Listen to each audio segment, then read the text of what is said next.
आज हम कमेंट लेंगे रीत संधू जी का। ये कहती हैं, मैम कहते हैं कि संगत करने से ही परमात्मा की प्राप्ति होती है। क्या हम घर पर अकेले परमात्मा को नहीं पा सकते? अरे बहुत ही प्यारा क्वेश्चन, गहरा question. Hello my dear, how are you? कैसे हैं आप? आई होप आप सब बहुत अच्छे होंगे और अपनी लाइफ को बहुत ही अच्छे से एंजॉय कर रहे होंगे। स्वागत है आपका आपके अपने ही चैनल माइंड मैटर्स 2025 में। तो आइए सबसे पहले ग्रेटिट्यूड ऑफर करें, जैसे कि हम हमेशा की तरह हम करते हैं। इस पूरे कायनात को हम धन्यवाद देते हैं कि इतना प्यारा काम वो हमसे ले रही है और चेतनाओं को जागने में मदद हो रही है। तो कमेंट लेते हैं, आज अपनी स्पिरिचुअल क्वेश्चन आंसर की सीरीज को आगे बढ़ाते हैं। इसको दो तरह से लिया जा सकता है। देखें, एक्चुअली में पहुंचना तो हमें हमारे पास ही खुद को जानना है। तो क्या होता है, हमारा मन इतना विचलित होता है कि जब आप अकेले साधना करने के लिए बैठते हैं तो वो आपको बैठने नहीं देता, वो आपको किसी और काम में उलझा देगा।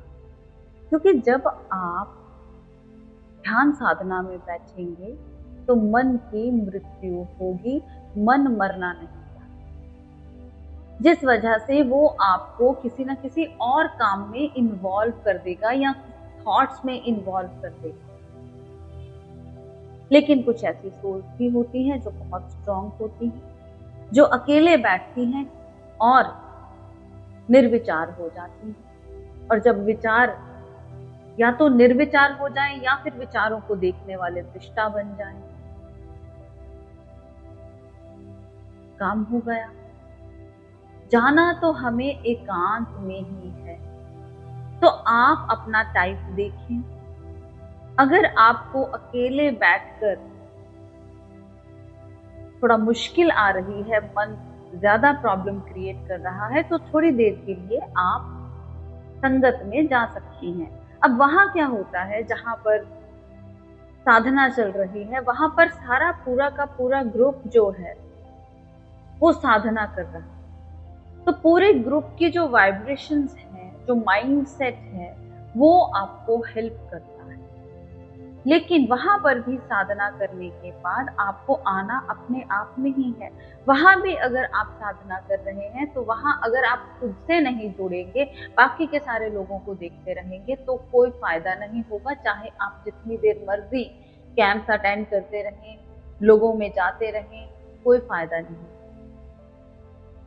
अगर समूह की एनर्जी को आपने राइट डायरेक्शन में ले लिया, उनकी एनर्जी आपको अपने तक पहुंचाने में अगर सहायक हो रही है, देन इट्स ओके। लेकिन अगर आप समूह में गए हैं और वहां जाकर आपने और रिश्ते बना लिए और ज्यादा अपने मन को भटका लिया, तो कोई फायदा नहीं। और अब घर पर भी बैठकर देखें, अगर आपको लगता है कि घर पर बैठकर अकेले में एकांत में साधना करके आप अपने करीब और ज्यादा आ जाते हैं, तो आप घर पर ही साधना करें। ये टाइप आपको अपना चूज करना हो। और ऐसा भी हो सकता है कि शुरू शुरू में आप जाएं, आप संगत करें, और जब आपको लगे कि हाँ अब मैं ठहर गया हूं, अब मैं अपने पास आना शुरू हो गया हूं, तो घर पे बैठकर भी साधना हो सकती है, एकांत में चली जाए। और धीरे धीरे ऐसे करते करते जब आपका एकांत सध जाएगा, तो फिर सहज सब कुछ जो भी कर रहे हैं वही ध्यान है, वही परमात्मा है, वही ईश्वर की प्राप्ति है।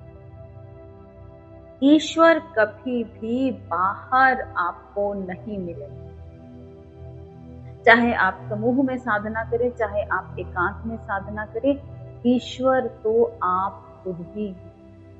बस आपको इस बात को जानना है, और जो साधना आप कर रहे हैं वो भी इसी बात को जानने की साधना कर रहे हैं कि आप ही हैं सब कुछ।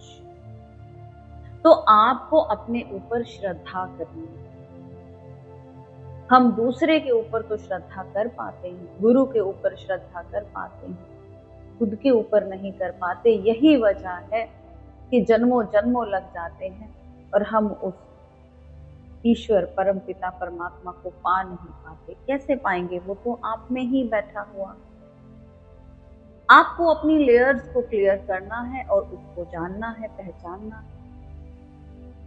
तो अब आप देखें कि आपको क्या करना है। थोड़ी देर के लिए आप हेल्प ले सकती हैं, ग्रुप की जा सकती हैं। और अगर वो भी आपको लगता है कि नहीं जरूरी है, क्योंकि आपने अगर ये क्वेश्चन किया है, इसका मतलब यही है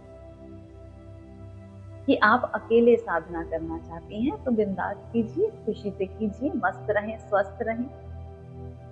आपका अपना चैनल है, लाइक करें, सब्सक्राइब करें, शेयर करें। मिलते हैं अपनी अगली वीडियो में, तब तक के लिए बाय बाय।